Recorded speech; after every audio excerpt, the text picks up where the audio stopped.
அது இல்லாமல் இந்த டிரான்ஸ்ஃபார்மர் ஊழல் ஆல்ரெடி உங்களுக்கு எல்லாம் தெரியும். அது வந்து சிபிஐக்கு ஹேண்ட் ஓவர் பண்ணப்பட்டுச்சு. சிபிஐலையும் வழக்கு தொடுத்துட்டாங்க. அது அனைத்தும் ஹேண்ட் ஓவர் பண்ணப்பட்டுச்சு.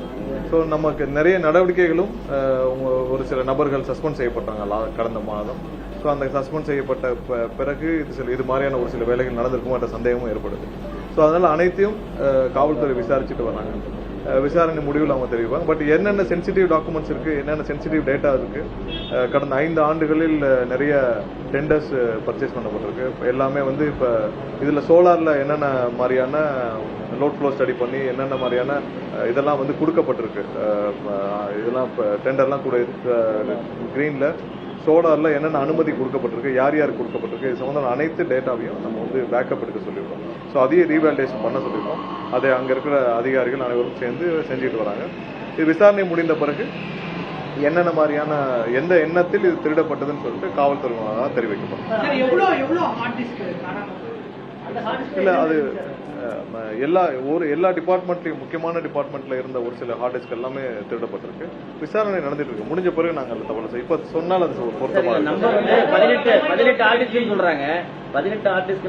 இன்னும் நிறைய விசாரிச்சுட்டு வரோம். ஏன்னா இது வந்து ஒவ்வொரு இடத்துலயும் நிறைய பழைய லெகசி சிஸ்டம்ஸ் இருக்கு, பழைய டேட்டா இருக்கு, பழைய சர்வர் இருக்கு. அனைத்தையும் கணக்கிடும் பணிகள் நடந்துட்டு வருது. எல்லாம் இருக்கட்டும், நம்பர்ஸ் எதுவும் நம்ம சொல்ல விரும்பல. தெரியும் இந்த இபில வந்து நிறைய கேசஸ் இருக்கு, இடி சம்பந்தப்பட்டிருக்கு. அப்படிப்பட்ட ஒரு சூழலை இம்பார்ட்டன்ட் ஃபைல்ஸ் எடுத்துருக்காங்க. என்ன பின்புறம் இருக்குன்னு இல்ல, அதான் விசாரிச்சுட்டு வராங்க. எதனால இல்ல அதனால விசாரிச்சுட்டு வரும். ஏன்னா அந்த ஹெட் ஆபீஸ்ல நிறைய இடத்துல ஒவ்வொரு பர்ச்சேஸ் டிபார்ட்மெண்ட் இருக்கு, ஒவ்வொரு டிபார்ட்மெண்ட் இருக்கு. அவங்களுடைய எம்ப்ளாயிஸ் சம்பந்தமான கான்ட்ராக்ட் எம்ப்ளாயிஸ் நிறைய பேர் இருக்காங்க. கான்ட்ராக்ட் எம்ப்ளாயிஸ்ல நிறைய முறைகள் நடந்திருக்குமோன்னு சொல்லிட்டு நாங்க விசாரிச்சுட்டும் வரோம். ஸோ ஒவ்வொன்றும் நாங்க தனித்தனியா விசாரிச்சுட்டு வரோம். ஸோ அனைத்து டேட்டாங்களும் என்னென்னு சொல்லிட்டு என்னென்னலாம் நாங்கள் விசாரணைக்கு கடந்த ஒரு மாதமாக விசாரிச்சுட்டு வரோமோ அது சம்பந்தப்பட்ட டேட்டாக்கள்லாம் இருக்கா, பேக்கப் எடுக்கணும்னு சொல்லி பேக்கப் எடுக்கணும் சொல்லியிருக்கோம். அதையும் எடுத்துட்டு அதுக்கான முயற்சியை செஞ்சுட்டு வரோம்.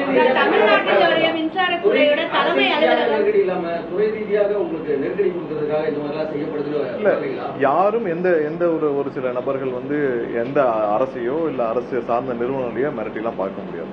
சரியா, யார் தவறான நபர்களோ இப்ப இந்த மாதிரியான நபர்கள்லாம் உடனடியாக நடவடிக்கை எடுக்கப்பட்டு அவர் மீது சட்டப்பூர்வமான நடவடிக்கை எடுக்கிறது அரசோடையது. எந்த தனிநபரும் யாரும் வந்து அரசையோ அரசு சார்ந்த நிறுவனத்தையோ மிரட்டி பார்க்க முடியாது. யாரும் அரசு சார்ந்த நிறுவனத்தை ஹேண்டிலும் பண்ண முடியாது. ஸோ இதெல்லாம் ஒரு அரசோடைய நிறுவனம், அரசு சார்ந்த மக்களுக்கான நிறுவனம். இதை எந்த தனிநபர் ஹேண்டில் பண்ணணும்னு நினைச்சாலும், எந்த தனிநபர் இதுல உள்ள பூந்து எதுவும் செய்யணும்னு நினைச்சாலும் கடுமையான நடவடிக்கைகள் கண்டிப்பா எடுக்கப்படும் என்பதை முதலமைச்சர்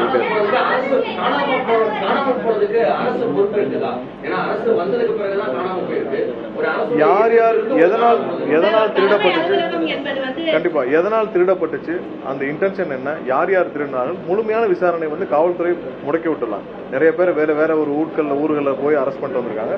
விசாரணை முடிந்த பிறகு அதை பத்தி தெளிவாக சொன்னால்தான் உசிதமாக. டாக்குமெண்ட் கண்டிப்பா திருடப்பட்டது. அதுல நிறைய ஹார்ட் டிஸ்கள் காணும். அது அனைத்தும் கணக்கிடும் பணிகள் நடந்துட்டு இருக்கு. கணக்கிட்ட பிறகு சிசிடிவி ஃபுட்டேஜ் எல்லாத்தையும் வச்சுதான் விசாரணை நடந்துட்டு வருது. சிசிடிவி ஃபுட்டேஜ் எங்கெங்க இருக்குன்னு சொல்லிட்டு இது போக மற்ற இடங்கள்ல இருக்கு. இப்ப நீங்க இதுக்கு கிரீன் எனர்ஜிக்கு பாத்தீங்கன்னா நமக்கு வந்து திருநெல்வேலி, உடன்குடியில இருக்கு. ஸோ ஒவ்வொரு இடத்துலயும் நம்ம வந்து எங்கெங்கெல்லாம் சென்சிட்டிவ் டாக்குமெண்ட்ஸ் இருக்கோ அது எல்லாத்தையும் கணக்கிடும் பணிகள் வந்திருக்கு. எங்கெங்கெல்லாம் வந்து கடந்த 5 ஆண்டுகளில் ஒரு சில நபர்கள் மீது நம்ம நடவடிக்கை எடுத்தோம், அவர்கள் சம்பந்தப்பட்ட அனைத்து விஷயங்களும் நம்ம கோல், ஆஷ், தெர்மல் பவர் ஸ்டேஷன்ல நிறைய வந்து தனியார் நிறுவனங்களுக்கு கான்ட்ராக்ட் கொடுக்கப்பட்டுள்ளது.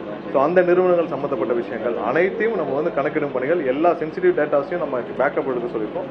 அனைத்தையும் எடுத்துட்டு இருக்காங்க. ஒரு சில நாட்கள் அனைத்தும் பேக்கப் எடுக்கப்படும். ஏற்கனவே டிரான்ஸ்ஃபார்மர் ஊழல் சம்பந்தப்பட்ட அனைத்து விஷயங்களும் நம்ம ஆல்ரெடி ஹேண்ட் ஓவர் பண்ணிட்டோம். தேவையான டாக்குமெண்ட்ஸ், தேவையான விஷயங்கள் அனைத்தும் வந்து சிபிஐக்கு ஹேண்ட் ஓவர் பண்ண விட்டுச்சு. கண்டிப்பா எந்த இடத்துலையும் யாரும் வந்து தப்பிக்க முடியாது. ஒரு சில ஹார்ட் டிஸ்க் எடுத்துட்டு அவங்க தப்பிக்கலாம் நினைக்கிறாங்க. அதோட டேட்டா வந்து கண்டிப்பா நமக்கு வந்து டிஜிட்டல் ஃபார்மேட்ல இல்லாம மேனுவல் ஃபார்மேட் இருக்கும். ஸோ அது எல்லாத்தையும் வேலிடேட் பண்ற பணிகள் நடந்துட்டு தான்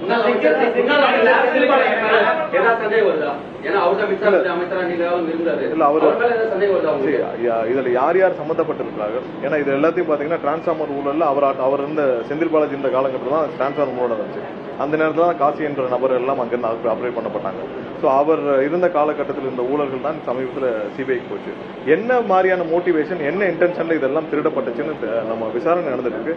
விசாரணை நடக்கும் பொழுது நான் எது சொன்னாலும் அது சரியாக விசாரணை முடிந்த பிறகு காவல்துறை வழியாக சொன்னாங்க.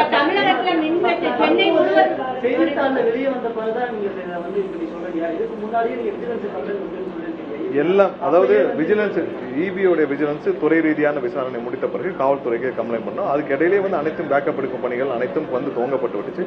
இதெல்லாம் கடந்த ஒரு வாரங்களாக கண்டினியூஸ் ரிவ்யூவில் எல்லாம் பார்த்துட்டு தான் வரோம். நேற்றே இது சம்பந்தமாக யார் எங்கே செக்யூர் பண்ணாங்க எல்லாம் அனைத்தும் டெய்லி நாங்கள் விசாரிச்சுட்டு தான் வரோம். ஸோ இது இப்போ சொல்ல வேண்டிய கட்டாயம் கண்டிப்பாக, ஏன்னா உங்களை விசாரணை முடிந்த பிறகு சொல்லலாம்னு நினைச்சோம். ஸோ அதனால இப்போ சொல்ல வேண்டிய கட்டாயம் கண்டிப்பாக. எத்தனை பேர் கைது பண்ணியிருக்காங்க சொல்றோம். எனக்கு காவல்துறை விசாரணை நடந்துட்டு இருக்க நம்ம சொல்ல வேண்டாம். இல்ல அந்தந்த டிபார்ட்மெண்ட்ல அவங்க ரிப்போர்ட் பண்ண பிறகு அனைத்தும் ஆடிட் செய்யப்படும். ஸோ ஒவ்வொரு இடத்துல ஆடிட் பண்ணி எங்கெங்க மிஸ்ஸிங், ஸோ இன்னும் பல இடங்கள்ல என்னென்ன டாக்குமெண்ட்ஸ் இருக்கு எல்லாமே இருக்கிற டாக்குமெண்ட்ஸ் நிறைய செக்யூர் பண்ணணும். அது எந்த விதத்திலையும் எது யாரும் மேலும் எந்த காணாமல் போயிடக்கூடாது, ஏதாவது வேற வகையிலேயே அதை வந்து டிஸ்ட்ராய் பண்ற வேலையை நடந்துடக்கூடாது. ஸோ அனைத்தும் செக்யூர் பண்ண பணிகள் இல்ல அந்த நம்பர்ஸை விசாரணை முடிந்த பிறகு சொல்றோம். இன்னும் பல இடத்துல இன்னும் கணக்கெடுப்பு பணிகள் நடந்துருக்கு. இல்ல நிறைய இடத்துல உள்ள இருக்கிற எல்லாரும் இதெல்லாம் செக்யூர்டு பிளேசஸ் தான். உள்ள இருக்கிற ஒரு சில எம்ப்ளாயிஸ் தான் அதுல சம்பந்தப்பட்டிருக்கிறதாக முதல்கட்ட விசாரணை தெரிஞ்சிருக்கு. ஸோ அதனால அவங்ககிட்ட விசாரணை நடந்துட்டு வருது. ஸோ மேலும் இது சம்பந்தமான ஏன்னா உள்ள இருக்கிற எம்ப்ளாயிஸ்டே இருக்கிறப்ப விசாரணை முடிந்த பிறகு சொல்லலாம். வேற ஏதாவது கேள்வி? தமிழ்நாட்டில் மின்சார இது வந்து நடந்துட்டு இருக்கு. சென்னையில தலைநகரிலும் நிறைய இடத்துல போயிட்டு இருக்கு. அந்த பிரச்சனைகளை திசை திருப்பும் வகையில இந்த ஆர்டிஎஸ் சம்பந்தப்பட்ட இந்த குளறுபடிகள் இருக்கிறதா என்பது பல்வேறு தரப்பினர் இந்த அதெல்லாம் மின்சாரம் தரப்புல என்னென்ன மாதிரியான ஃபால்ட் இருக்கு, எதனால இருக்குன்னு சொல்லி டெய்லி மின்சார வாரியம் தரப்புல நம்மளுடைய வெப்சைட்ல ட்விட்டர்ல எல்லாத்தையும் பப்ளிஷ் பண்ணிட்டு வரோம். மின்சாரம் எதனால தட்டுப்படுது, என்ன இஷ்யூன்னு சொல்லிட்டு. விண்டுமில் ஏன் திடீர்னு ஒரு 4 நாட்களாக விண்டுமில்ல திடீர்னு ஒரு தட்டுப்பாடு, முழுமையாக விண்டுமில்ல வர வேண்டிய மின்சாரம் வரவில்லை. ஸோ அதனால வெளியிலிருந்து நம்ம வந்து ஒரு சில இடத்துல இருந்து மாற்றி கொடுக்க வேண்டிய சூழ்நிலை. ஸோ எதனால தடை, எங்கெங்க பிரச்சனைன்றது நம்ம டெய்லி பப்ளிஷ் பண்ணி தான் வரோம். ஸோ அதற்கும் இதற்கும் எந்த சம்பந்தம் இல்லை. இது கண்டிப்பா விசாரணை முடியப்பட்டு கைது செய்யப்பட்டு யார் யார் எந்த இன்டென்ஷன்ல பண்ணாலும் கண்டிப்பா கடுமையான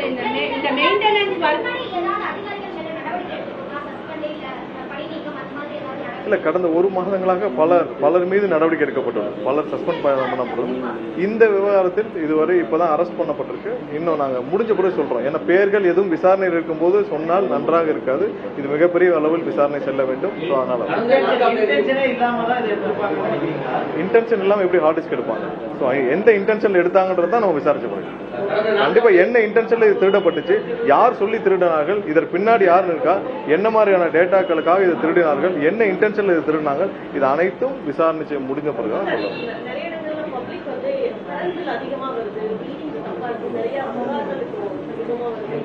ஏதாவது ஸ்பெசிபிக்கா இருந்தா சொல்லலாம். ஏன்னா மீட்டர் உங்களுக்கு வந்து நம்மளுடைய மின்சார மீட்டர்ல என்ன பதிவா இருக்குது அதான் ஒண்ணு திடீர்னு வராது. என்ன ஸ்பெசிபிக்கா ஏதாவது அவங்க இருந்தால் கண்டிப்பா கொடுங்க, அதற்கான என்னன்னு செக் பண்ணிட்டு கண்டிப்பா பண்ணுங்க. மின்தடைக்கு முக்கிய காரணம்னு வந்து நிறைய பேர் சொல்றது என்னன்னா மெயின்டெனன்ஸ் ஒர்க், அதாவது ஹெவி லோட் இருக்கும்போது சொல்லிடுறேன். என்னன்னு பாருங்க, பொதுவாக வந்து நம்ம இதுல வந்து நம்மளுக்கு தேவையான அளவுக்கு இப்போ ஒரு 250 சப்ஸ்டேஷன்ஸ் இன்னைக்கு இருக்கிற தேவைகளுக்கு நமக்கு தேவை. ஏன்னா அதிகமான லோடு வந்து இப்ப இரவு நேரங்கள் எடுக்கப்படுது, பீக் ஹவர்ஸ்ல அதிகமான லோடு எடுக்கப்படுது. சோ அது நமக்கு தேவையே இன்னைக்கு பாத்தீங்கன்னா குறைஞ்சபட்சம் 250 சப்ஸ்டேஷன்ஸ் தான் தேவை அந்த லோட ஹேண்டில் பண்றதுக்கு. சோ இது வரைக்கும் இன்ஃப்ராஸ்ட்ரக்சர் அளவுல எந்த பெரிய மாற்றங்களும் செய்யப்படல. சோ அதனாலதான் பாத்தீங்கன்னா பெரிய அளவுல லோடு தேவைப்படும் பொழுது அதை டிஸ்ட்ரிபியூட் பண்றதுக்கு சப்ஸ்டேஷன்ஸ் இருக்கு. சோ எல்லா இதுல பாத்தீங்கன்னா மதுரையில 6 சப்ஸ்டேஷன் தேவைன்னு நான் கடந்த ரிவ்யூல சொன்னாங்க. இது மாதிரி சென்னையிலயும் எந்த நேரத்தில் சப்ஸ்டேஷன் தேவைன்னு ஆல்ரெடி கணக்கிடும் பணிகள் இருந்திருக்கு. சோ பாதி சப்ஸ்டேஷன்ஸ் இப்ப துவங்கப்பட்டிருக்கு, ஆனா முடிக்கப்படவில்லை. சோ இதெல்லாம் முடிக்கப்பட்டு அடுத்த வருடத்துக்காவது தேவையான அளவு நம்ம வந்து ரீச் பண்ணணும். சோ இது பிரைமரி ரீசன். ஏன்னா ஒவ்வொரு நாளும் கெப்பாசிட்டி கூட்டிட்டே இருக்கு, பட் அதை டிஸ்ட்ரிபியூட் பண்றதுக்கான சப்ஸ்டேஷன்ஸ் நம்ம போதுமான அளவு இல்லை. சோ இன்ஃப்ராஸ்ட்ரக்சர் அளவுல நான் சொல்றது வந்து ஒரு சப்ஸ்டேஷன் அளவுல அது இல்லாமல் டிரான்ஸ்ஃபார்மர் அளவுல நிறைய இடத்துல நீங்க பாத்திருப்பீங்க, எல்லாமே 15 வருஷம் 20 வருஷம் ஓல்டு டிரான்ஸ்ஃபார்மர்ஸ். சோ அந்த டிரான்ஸ்ஃபார்மர்ஸ் ஃபுல் எஃபிஷியன்சியில ஃபங்க்ஷன் பண்ண முடியல. சோ டிரான்ஸ்ஃபார்மர்ஸை நம்ம அதிகப்படுத்த வேண்டிய சூழ்நிலை இருக்கும், பழைய டிரான்ஸ்ஃபார்மர்ஸை மாற்ற வேண்டிய சூழ்நிலை இருக்கும். இதை தாண்டி நிறைய இடத்துல வந்து கேபிள்கள் வயர்கள் கட் பண்ண போறதுனால பெரிய தடைகள் ஏற்படுது. ஒரு சில இப்போ 110 kV கேபிள்லாம் கட் ஆச்சுன்னா கிட்டத்தட்ட 2 நாளாகவும் அதை சரி செய்யும். சோ அந்த மாதிரியான இடங்கள்ல தான் வந்து மாற்று கேபிள் வழியாக நம்ம கொடுக்குற பணிகள் இருக்கும். சோ இது எல்லாம் ஏதாவது எதெல்லாம் வந்து மேஜர் ஃபால்ட் இருந்துச்சோ அதெல்லாம் ஐடென்டிஃபை பண்ணி திரும்ப பணிகள் நடந்துட்டு இருக்கு. சோ இதெல்லாம் கணக்கிடும் பணிகளும் நடந்துட்டு இருக்கு. சோ எங்க தேவை உடனடியாக எங்க தேவை, எங்கெங்கெல்லாம் உடனே சப்ஸ்டேஷன் தேவை, சோ இதை எப்படி சீராக்கிற அந்த பணிகள் நடந்துட்டு இருக்கு. கண்டிப்பா இது வந்து வர்ற அந்த காலங்களில் பெரிய அளவுல திட்டங்கள் செயல்படுத்தப்பட்டு முதல்வரிடமும் அனுமதி பெற்று எங்கெங்கெல்லாம் உடனடியாக சரி செய்ய முடியும் அதை சரி செய்யும் பணிகள் நடந்துட்டு இருக்கு.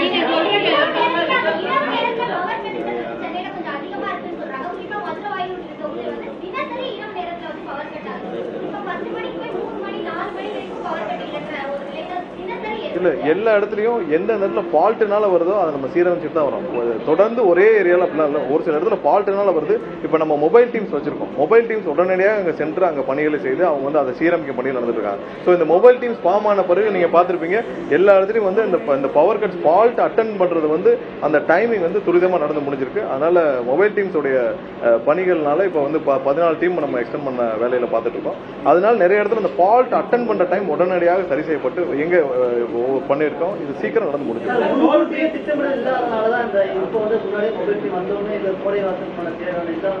அரசு பொதுப்பேட்டு இன்னும் ஒரு மாசம் கூட புதிய அரசு முதல்வர் உத்தரவின் பேர்ல என்னென்ன செய்யணுமோ துரிதமா செயல்படுறோம்.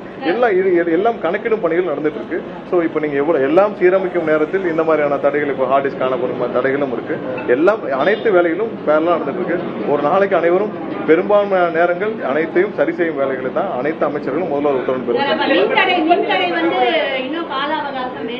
கண்டிப்பா தேவைப்படும். ஏன்னா இல்ல கண்டிப்பா தேவைப்படும். ஏன்னா நம்ம வந்து தவறான ஒரு கான்பிடன்ஸ் நம்ம கொடுக்க விரும்பல. ஏன்னா நீங்க இந்த துறையில என்ன இருக்குன்னு நம்ம தெரிஞ்சுக்கணும். 2.5 லட்சம் கோடி ரூபாய் கடன் இருக்கு. அதை போக 1,40,000 பேர் வேலை பார்க்க வேண்டிய இடத்துல 70,000 பேர் தான் வேலை பார்க்கறாங்க. 50% ஆட்களே இல்லை. நீங்க இன்னைக்கு கணக்கீட்டாளர், அதாவது ரீடிங், நம்ம மெஷர்மெண்ட்ஸ் ரீடருக்கு அந்த கணக்கீட்டாளர் நாங்க போய் ரீடிங் எடுக்கிறவங்க பாத்தீங்கன்னா 4,500 பேர் பற்றாக்குறை. ஸோ எல்லா இடத்துலையும் வந்து நீங்க பாத்தீங்கன்னா அது இல்லாமல் இன்ஃப்ராஸ்ட்ரக்சர் அளவுல எந்த மெயின்டெனன்ஸும் 5 ஆண்டுகள்ல செய்யப்படவில்லை. வாங்கின டிரான்ஸ்ஃபார்மர்ல ஊழல், சப்ஸ்டேஷன்ஸ் எதுவும் பண்ணல. கோல்கள் வாங்கின, அதாவது நிலக்கரி வாங்கின தரம் வந்து நல்ல தரத்தில் இல்லை. அது சம்பந்தப்பட்ட நிறைய விஷயங்கள் இப்பதான் கணக்கிடும் பணிகள் நடந்துட்டு இருக்கு. நம்ம வந்து எவ்வளவு கிலோ கேலரிஸ் தரத்தோட வாங்கணுமோ அதுல 50% கீழேயான ஒரு கிலோ கேலரிஸ் தான் நம்ம கோலே வாங்கியிருக்கோம். அதனாலதான் வந்து தெர்மல் பவர் பிளான்ட்ல எல்லாமே வந்து முழு எபிஷியன்சில அவங்க இயங்கல. அதனாலதான் அங்க வந்து நம்ம போதுமான அளவு மின்சாரம் அங்கே உற்பத்தி செய்ய முடியாது. நிறைய ஃபால்ட், பாய்லர் ஃபால்ட் எல்லாமே வர்றதுக்கு காரணம் நம்ம போதுமான தரத்தோடான கோல்கள் வாங்கப்படல. சோ அனைத்தும் நம்ம சீரமைக்கணும்னா ஒரு மாசத்துல பண்ண முடியாது. ஆனால் கண்டிப்பா அனைத்தும் சீர் செய்யக்கான 100% வேலைகளை துவங்கி இருக்கிறோம். விரைவில் இந்த நிறுவனம் வந்து மேலும் பழைய நிலைக்கு கொண்டு வரும் வேலைகளை துரிதமாக செயல்பட்டு வருகிறோம். கண்டிப்பா அதை கொண்டு வருவோம் என்ற நம்பிக்கை எங்களுக்கு இருக்குது.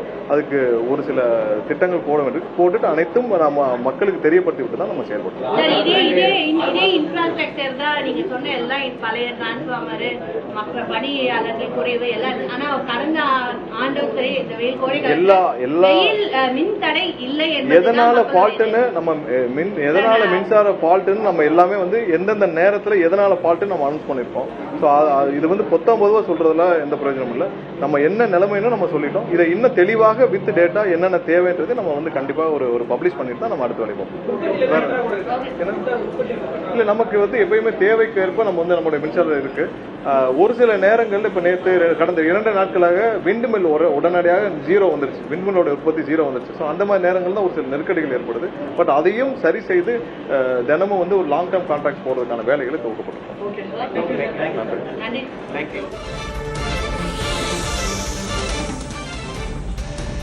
மின்துறை அமைச்சர் நிர்மல்குமார் செய்தியாளர்களை சந்தித்த காட்சிகளை பார்த்தோம். தமிழகத்தின் மின்துறை தலைமை அலுவலகத்தில் ஹார்ட் டிஸ்குகள் திருடப்பட்ட விவகாரம் தொடர்பாக விளக்கமளித்தார். விரைவில் விசாரணை நடத்தி அவை கண்டறியப்படும் என்று தெரிவித்திருக்கிறார். மேலும் மின்வெட்டு தொடர்பாகவும் விளக்கமளித்தார். சரி செய்ய கால அவகாசம் தேவைப்படும் என்று தெரிவித்திருக்கிறார் அமைச்சர் நிர்மல்குமார்.